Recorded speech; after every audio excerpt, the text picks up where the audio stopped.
Good morning Odisha. आज February 14 तारीख गुरुवार 25टी गुरुत्वपूर्ण न्यूज आपण मानक जनइबी। भिडियोटी को प्रथम शेष पर्यंत देखंतु आपण समस्त न्यूज रखिपारे। तेबे चलंतु देखिबा कौन रही एवं हाँ गोटे आपणकर से गोटे गोटे लाइक भल पाइबा निश्चित भाव रखिबे। तेबे चलंतु देखिबा नंबर 1 आसंता 15 और 16 झड़ तोफान संभावना। आभ्यंतरीण अंचल अतिरिक्त झड़ जो दिन में गरम और राति ठंडा अनुभूत होउछि। चलित वर्ष यह झड़ बाउंस वेस्टर्न गति बारंबार पूर्व भारत मुहां होउछि। एहार प्रभाव में आसंता 15 और 16 तारिख में राज्यर 12टी जिले में वर्षा सह झड़ तोफान होबार संभावना रही। एथिसह 16 और 17 तारिख में उपकूल जिला मानकरे पाग खराब रहिबो बोली सूचना मिली। नंबर 2 कुंभ संक्रांति संगम में कुंभ बुड़ पकाइले अमित शाह योगी आदित्यनाथ। भारतीय जनता पार्टी बीजेपी राष्ट्रीय अध्यक्ष अमित शाह उत्तर प्रदेश मुख्यमंत्री योगी आदित्यनाथ समेत बीजेपी अन्य बहु नेता आज कुंभ संक्रांति अवसर में प्रयागराज संगम ठारे पवित्र कुंभ बुड़ पकाई। कुंभ बुड़ पकाई सारिबा परे अमित शाह मुख्यमंत्री योगी आदित्यनाथ सह मिसी संगम ठारे आरती करथिले। नंबर 3 जम्मू काश्मीर फुलवामार घरोई विद्यालय विस्फोरण 10 छात्र गुरुतर। बुधवार अपराह्न जम्मू काश्मीर पुलवामा जिलार एक घरोई विद्यालय विस्फोरण घटिबा फल अति कम 10 जन छात्र गुरुतर भाव आहत होइछन्ति। आहत समस्त छात्र 10म श्रेणी जणिबाकु मिलिछि। नंबर 4 इस्राएल ठारू 54टी घातक सुइसाइड ड्रोन क्रय को भारत सरकार को मंजूरी। चीन और पाकिस्तान पटु विपद बढ़ुथिबारु भारतीय वायुसेना को आहुरी शक्तिशाली करने को सरकार आउ केतेक पदक्षेप नहीं। इस्राएल 54टी लढ़ुआ ड्रोन किणवाकू प्रतिरक्षा मंत्रालय मंजूरी देइछे। एही ड्रोन गुड़िकर नाम हेउछि हारोफ ड्रोन। भारतीय वायुसेना मध्य पाखरे पूर्वरु 110टी हारोफ ड्रोन मौजूद अच्छे। भारतीय वायुसेना हाथ को यह सब नुआ ड्रोन आसवा पर सेगुड़िक नुआ ना P4 हेबो। नंबर 5 प्रधानमंत्री भाई प्रहलाद मोदी कहले पुणी थरे नरेंद्र मोदी हेबे प्रधानमंत्री। प्रधानमंत्री नरेंद्र मोदी भाई प्रहलाद मोदी दाबी करिसेंति जे पुणी थरे नरेंद्र मोदी देशर प्रधानमंत्री हेबे। से कहिसेंति जे आगामी लोकसभा निर्वाचन में भारतीय जनता पार्टी भाजपा 300 रु अधिक आसन जितिबो और नरेंद्र मोदी द्वितीय थर लागि भारतर प्रधानमंत्री हेबे। अपरपक्षर प्रियंका गांधी को नहीं से नकारात्मक टिप्पणी दैछंती। कांग्रेसर साधारण संपादक प्रियंका गांधी कांग्रेस दल पई विशेष सहायक हेबे नहीं बोली मध्य से कहिसेंती। नंबर 4 स्टाच्यू ऑफ यूनिटी निकट में निया लक्षाधिक टंकार संपत्ति पोड़ी पाउंस हला।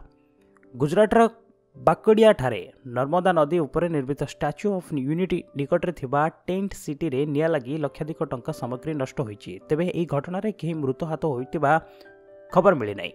ए निया लागिबा बेले ए टेंट सिटी रे प्राय 50 जन पर्यटक शोइथिले। तेबे सेमाने सुरक्षित थिबा जणा पड़िछे। नंबर 7 काश्मीर वडगाम ठारे एनकाउंटर 2 आतंकवादी निहत। केंद्रीय काश्मीर वडगाम ठारे निरापत्ता बलक सह गुली विनिमय करी अन्य 2 जन आतंकवादी निहत होइतिबा कथा बुधवार दिन पुलिस कहिछि। 8 जन आतंकवादी को लक्ष्य करी चलिथिबा आक्रमणर तृतीय दिन रे तृतीय एनकाउंटर रे सेमाने मरिछन्ति। निहत आतंकवादी परिचय और संगठन जणा पड़ी नाही एवं जनापड़ी नथिबा कथा अधिकारी माने कहिसंती। नंबर 8 72,400 आसल्ट राइफल लगी युक्तराष्ट्र अमेरिका कंपनी सह चुक्ति स्वाक्षर कला भारत। प्राय 700 कोटी टंका मूल्यर 72,400 आसल्ट राइफल खरीद करने लगी भारत युक्तराष्ट्र अमेरिकार एक कंपनी सह स्वाक्षर करने कथा प्रतिरक्षा मंत्रालय अधिकारी माने मंगलवार दिन कहिसंती। युक्तराष्ट्र अमेरिका सेना और अन्य केतेक यूरोपीय देशर सेनाबाहिनी माने व्यवहृत होतिबा एई राइफल गुड़ी को प्रोसीजर अधीन रे किना जाउछि।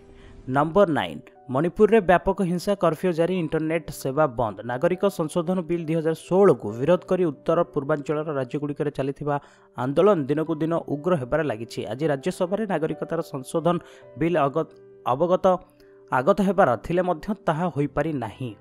किंतु बिल को विरोध करी मणिपुर इम्फाल आज व्यापक हिंसा उपजी। इम्फाल सहर में कर्फ्यू जारी होइछि एवं राज्यर 5 दिन पर्यंत मोबाइल इंटरनेट सेवा बंद कर दिया जाइछे। पूर्व इम्फाल एवं पश्चिम बंग जिला गुड़िकर 144 धारा जारी होइछि। मणिपुर रे 35-36 घंटा राज्यव्यापी बंद डाकरा दिया जाइछे। नंबर 10 दुर्घटना पीड़ित होमगार्ड को लाख टंका सहायता घोषणा कले मुख्यमंत्री नवीन पट्टनायक।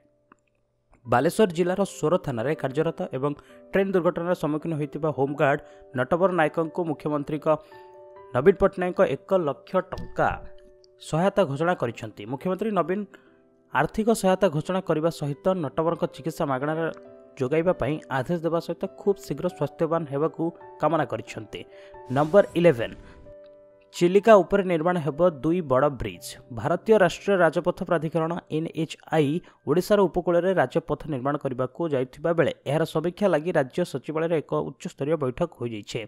बैठक में होइतिबा निष्पत्ति अनुसार चिलिका उपर दुईटी बड़ धरणर ब्रिज निर्माण हेब। ब्रिज निर्माण बेले डॉल्फिन जेभली भाव प्रभावित न होती से नजर रखा। बैठक में भारतीय राष्ट्रीय राजपथ प्राधिकरण कर्तृपक्ष और राज्य सरकार प्रतिनिधि उपस्थित थिले।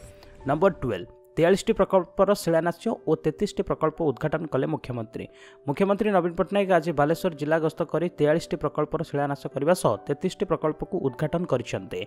मुख्यमंत्री 311 कोटी टंकार प्रकल्पर उद्घाटन करथिबा बेले 5732 कोटी टंकार प्रकल्पर भित्तिप्रस्तर स्थापन करथिबा जणा पड़िछि।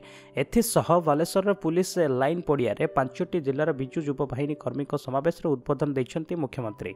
ताका अभिभाषण में से 5000 कोटी टंका व्यय निर्माण हेबाकु थिबा सुवर्णरेखा बंदर प्रकल्प शिलान्यास और 27 कोटी टंकार प्रकल्पर उद्घाटन घोषणा करी उपस्थित बिजु युव बाहिनी कर्मी और जनसाधारण को प्रश्न करथिले आपण माने खुशी तो एहा परे से मु भी खुशी बोली कहिथिले।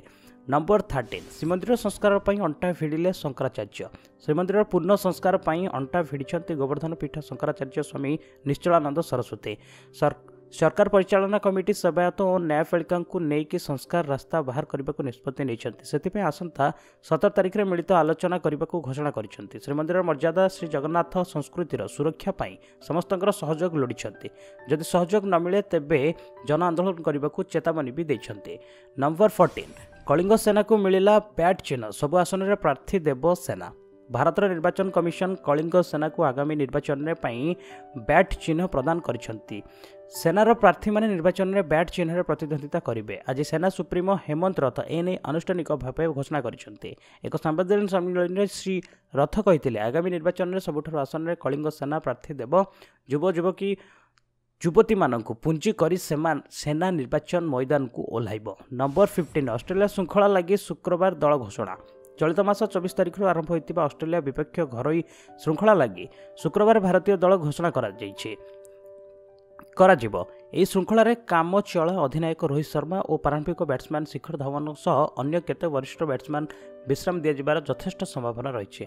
भारतीय दल यह श्रृंखला रे 2टी T20 एवं 5टी दिनिकिया खेलिब। मे 30 इंग्लैंड रे आरंभ होबाकु थिबा विश्वकप पूर्व भारत एहार शेष अंतर्जातीय श्रृंखला हेब। नंबर 16 वंदे भारत एक्सप्रेस यात्री को मिलिब स्वादिष्ट सकाळ जलखिया मध्याह्न भोजन और 5 तारका होटेल रात्रि भोजन। आसंता 15 तारिख में प्रधानमंत्री नरेंद्र मोदी देशर semi द्रुतगामी train Vande Bharat express को उद्घाटन करेंगे। दिल्ली वाराणसी पर्यंत यात्रा करने को यह ट्रेन टी समुदाय 755 किलोमीटर यात्रा मध्य केवल कानपुर और प्रयागराज स्टेशन में अटक। तेबे यही ट्रेन मिलिकप को खाद्यर तालिका एवं सभी को चकित करिछे।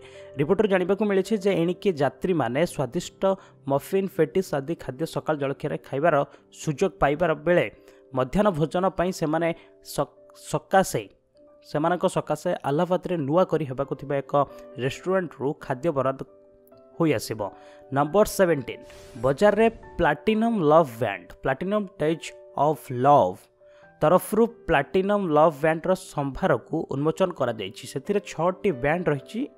वैलेंटाइन दिवस को दृष्टि में रखी प्रस्तुत करा जायतिबा ए लव बैंड को उभय पुरुष और महिला व्यवहार करि परिबे। प्लाटिनम लव बैंड रो मूल्य 45,000 टंका रु आरंभ होइछि। एहा उपरे ऑफर मध्य रहिछि। 6 जन भाग्यशाली ग्राहक को विदेश रे छुट्टी मनाइबा को सुजोग मिली। नंबर 18 वैलेंटाइन डे रे परदा को आसुछि गली बॉय। आसंता काली प्रेम दिवस रे अर्थात आज दिवस रे परदा को आसिकी रणबीर सिंह और आलिया भट्ट का अभिनीत बहुत चर्चित नुआ हिंदी फिल्म गली बॉय जोआ अख्तर का निर्देशित ए फिल्म रे रणबीर सिंह को भिन्न एक अंदाज रे देखा मिलिबो। फिल्म रे जड़े स्ट्रीट राफर भाव दर्शक आगु को आसबे रणबीर। एथिरे तांको सह अछंती आलिया भट्ट। फिल्म रे अनेक गुडी गीत रे रणबीर निज कंठ दैछन्ते। नंबर 19 धोनी का नारे पाविलियन भारत को दिनिकिया T20 विश्वकप भेटी देथिबा टीम इंडिया पूर्वतन अधिनायक महेंद्र सिंह धोनी नारे एवं रांची स्थित JCA स्टाडियम एक पाविलियन को नामित करा जायछि।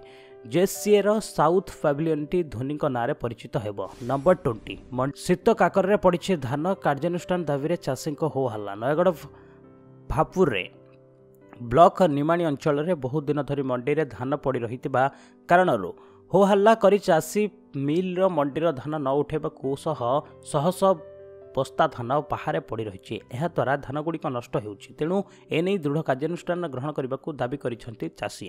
ନମ୍ବର 21 ଅଗ୍ନିକାଣ୍ଡରେ ଜଳିଗଲା 8 ବଖରା 3ଟି ଗାଈ ଜୀବନ୍ତ ଦଗ୍ଧ। ଭଦ୍ରକ ଜିଲ୍ଲା ସାହାଡ଼ା ପଞ୍ଚାୟତରେ ଧର୍ମଶରଣ ଗାଁରେ ଅଗ୍ନିକାଣ୍ଡ ଘଟିଛି। ଗୁହାଳ ସହ 8 ବଖରା ଘରେ ନିଆଁ ଲାଗିବା ଫଳରେ 3ଟି ଗାଈ ଜୀବନ୍ତ ଦଗ୍ଧ ହୋଇଯାଇଛନ୍ତି। ଏହି ଅଗ୍ନିକାଣ୍ଡ ଘଟଣାରେ ଲକ୍ଷାଧିକ ଟଙ୍କାର ସମ୍ପତ୍ତି ପୋଡ଼ି ପାଉଁଶ ହୋଇଯାଇଛି। ନିଆଁ ଲାଗିବାର କାରଣ ଏପର୍ଯ୍ୟନ୍ତ ସ୍ପଷ୍ଟ ହୋଇନାହିଁ। ନମ୍ବର 22 ଆନ୍ଧ୍ରରୁ ପୁଣି 15 ଓଡ଼ିଆ ଦାଦନ ଉଦ୍ଧାର, ସମସ୍ତେ ନାବାଳକ ଓ ନାବାଳିକା। ଆନ୍ଧ୍ରପ୍ରଦେଶର ବିଶାଖାପାଟଣାରୁ 15 ଜଣ ଶ୍ରମିକଙ୍କୁ ଉଦ୍ଧାର କରାଯାଇଛି। ସେମାନଙ୍କ ମଧ୍ୟରେ 16 ଜଣ ବା 7 ଜଣ ନାବାଳିକା ଓ ଜଣେ ନାବାଳକ ଅଛନ୍ତି। ସମସ୍ତ ଶିଶୁଙ୍କୁ ଶ୍ରମିକ ନବରଙ୍ଗପୁରର ଡାବୁଙ୍ଗା ଥାନା ପରିଆବେଢ଼ା ଗାଁର ବୋଲି ଜଣାପଡ଼ିଛି। ଡାବୁଆ ଗାଁ ଆଇଆଇସି ଜିଲ୍ଲା ଶିଶୁ ସୁରକ୍ଷା ଅଧିକାରୀ ଓ ଜିଲ୍ଲା ଶ୍ରମ ଅଧିକାରୀ ମିଳିତ ଭାବେ ଚଢ଼ାଉ କରି ଶ୍ରମିକମାନଙ୍କୁ ଉଦ୍ଧାର କରିଛନ୍ତି। ନମ୍ବର 23 ସିବିଏସ୍ଇ ପାଟର୍ଣ୍ଣରେ ପରିବର୍ତ୍ତନ, ଏଥର 2 ସପ୍ତାହ ପୂର୍ବରୁ ହେବ ପରୀକ୍ଷା। ସିବିଏସ୍ଇ ଏଥର 10ମ ଓ ଦ୍ୱାଦଶ ପରୀକ୍ଷା ପୂର୍ବ ପରୀକ୍ଷା ସମୟ ସୀମା ଅପେକ୍ଷା 2 ସପ୍ତାହ ଆଗୁଆ କରୁଛି। ଏହା ଛାତ୍ରଙ୍କ ପାଇଁ ଚିନ୍ତାର ବିଷୟ। ତେବେ ଏହି ଚିନ୍ତାକୁ ମୁକ୍ତି କରିବା ପାଇଁ ସିବିଏସ୍ଇ ପରୀକ୍ଷା ପ୍ରଣାଳୀରେ କିଛି ପରିବର୍ତ୍ତନ କରିଛି। ଏଥର ପ୍ରଶ୍ନପତ୍ର ସରଳ କରିଦିଆଯାଇଛି। ତେବେ ଏଥର ଫେବୃଆରୀ 15ରୁ 10ମ ଓ ଦ୍ୱାଦଶ ଶ୍ରେଣୀ ପରୀକ୍ଷା ଆରମ୍ଭ ହେବ ବୋଲି ସୂଚନା ମିଳିଛି। ନମ୍ବର 24 ପାକିସ୍ତାନକୁ ଚୀନର ଝଟକା ଦେବ ନାହିଁ ଲଢୁଆ ବିମାନ ବାହକ ଯୁଦ୍ଧ ଜାହାଜ। ବେଜିଂ ପାକିସ୍ତାନକୁ ନିଜର ପ୍ରଥମ ଲଢୁଆ ବିମାନ ବାହକ ଯୁଦ୍ଧ ଜାହାଜ ଲାଉନିଂ ବିକ୍ରି କରିବାକୁ ଯୋଜନା କରୁଥିବା ଖବରକୁ ଖଣ୍ଡନ କରିଛି ଚୀନ। ଚୀନ କହିଛି ଯେ ଅନ୍ୟ ଦେଶକୁ ନିଜର ନୌସେନା ଜାହାଜ ରପ୍ତାନି କରିବା ପୂର୍ବରୁ କଡ଼ା ସିଦ୍ଧାନ୍ତର ପାଳନ କରିବାକୁ ପଡ଼ିଥାଏ। ଫେବୃଆରୀ 16ରେ ପାକିସ୍ତାନର ଏକ ଖବରକାଗଜ ଚୀନ ଓ ରୁଷ ମିଡିଆର ରିପୋର୍ଟ ସୂତ୍ରରୁ ଖବର ଦେଇଥିବା ଯେ ଚୀନ ସରକାର ନିଜର ପ୍ରଥମ ଏକମାତ୍ର ଏୟାରକ୍ରାଫ୍ଟ ପାକିସ୍ତାନକୁ ବିକ୍ରି କରିଦେବାକୁ ନିଷ୍ପତ୍ତି ନେଇଛି। ପାକିସ୍ତାନର ନୌସେନାର କ୍ଷମତା ବଢ଼ାଇବା ପାଇଁ କମ୍ ଦରରେ ଏହାକୁ ବିକ୍ରି କରାଯାଇଛି। ଚୀନର ଏହି ପଦକ୍ଷେପରେ ପାକିସ୍ତାନର ନୌସେନା ଭାରତ ତୁଳନାରେ ଅଧିକ ଶକ୍ତିଶାଳୀ ହୋଇପାରିବ। ଭାରତୀୟ ନୌସେନାର ପାଖରେ ଅପରେସନ ଲଢୁଆ ବିମାନ ବାହକ ଯୁଦ୍ଧ ଜାହାଜ ରହିଛି। ନମ୍ବର 25 ରାଜଧାନୀରୁ ବିଟେକ୍ ଡିଗ୍ରୀଧାରୀ ଛାତ୍ରଙ୍କ ଠାରୁ ଲକ୍ଷାଧିକ ଟଙ୍କାର ବ୍ରାଉନ୍ ସୁଗାର ଜବତ। ରାଜଧାନୀରୁ ବିଟେକ୍ ଡିଗ୍ରୀଧାରୀଙ୍କ ଠାରୁ ମିଳିଥିବା ଧଳା ଜହର ଭୁବନେଶ୍ୱର ସାଲିଆ ସାହିରୁ ସମ୍ପୃକ୍ତ ଛାତ୍ରଙ୍କ ନିକଟରୁ ପ୍ରାୟ 83 ଗ୍ରାମ ବ୍ରାଉନ୍ ସୁଗାର ପୁଲିସ୍ ଜବତ କରିଛି। ବ୍ରାଉନ୍ ସୁଗାରର ଆନୁମାନିକ ମୂଲ୍ୟ ପ୍ରାୟ 8 ଲକ୍ଷ ଟଙ୍କା ବୋଲି ଜଣାପଡ଼ିଛି। ବ୍ରାଉନ୍ ସୁଗାର ଭାବେ ସମ୍ପୃକ୍ତ ଡିଗ୍ରୀଧାରୀ ଛାତ୍ରଙ୍କୁ ଗିରଫ କରି ପୁଲିସ୍ ଘଟଣାର ତଦନ୍ତ ଜାରି ରଖିଛି। ଆଶା କରୁଛି ଆପଣମାନଙ୍କୁ ଏହି ଗୁରୁତ୍ୱପୂର୍ଣ୍ଣ 25ଟି ନ୍ୟୁଜ୍ ଭଲ ଲାଗିଥିବ। ଯଦି ଭଲ ଲାଗିଛି ତାହେଲେ ଭିଡ଼ିଓକୁ ଗୋଟେ ଲାଇକ୍ କରନ୍ତୁ, ସେୟାର କରନ୍ତୁ ଏବଂ ଆମ ଚ୍ୟାନେଲ୍ ପାଇଁ ଯଦି ଆପଣମାନେ ନୂଆ ତାହେଲେ ନିଶ୍ଚିତ ଭାବେ ଚ୍ୟାନେଲକୁ ସବସ୍କ୍ରାଇବ୍ କରନ୍ତୁ, କାହିଁକିନା ଡେଲି ଆପଣମାନଙ୍କ ପାଇଁ ଏହି ନ୍ୟୁଜ୍ ନେଇ ଆସୁଛି। ବସ୍ ଆଜି ପାଇଁ ଏଇଠି ରଖିବା, ପୁଣି ନେଇ ଆସିବେ ଲାଟେଷ୍ଟ ଅପଡେଟ୍। ସେ ପର୍ଯ୍ୟନ୍ତ ବିଦାୟ ନେଉଛି। ବନ୍ଦେ ଉତ୍କଳ ଜନନୀ।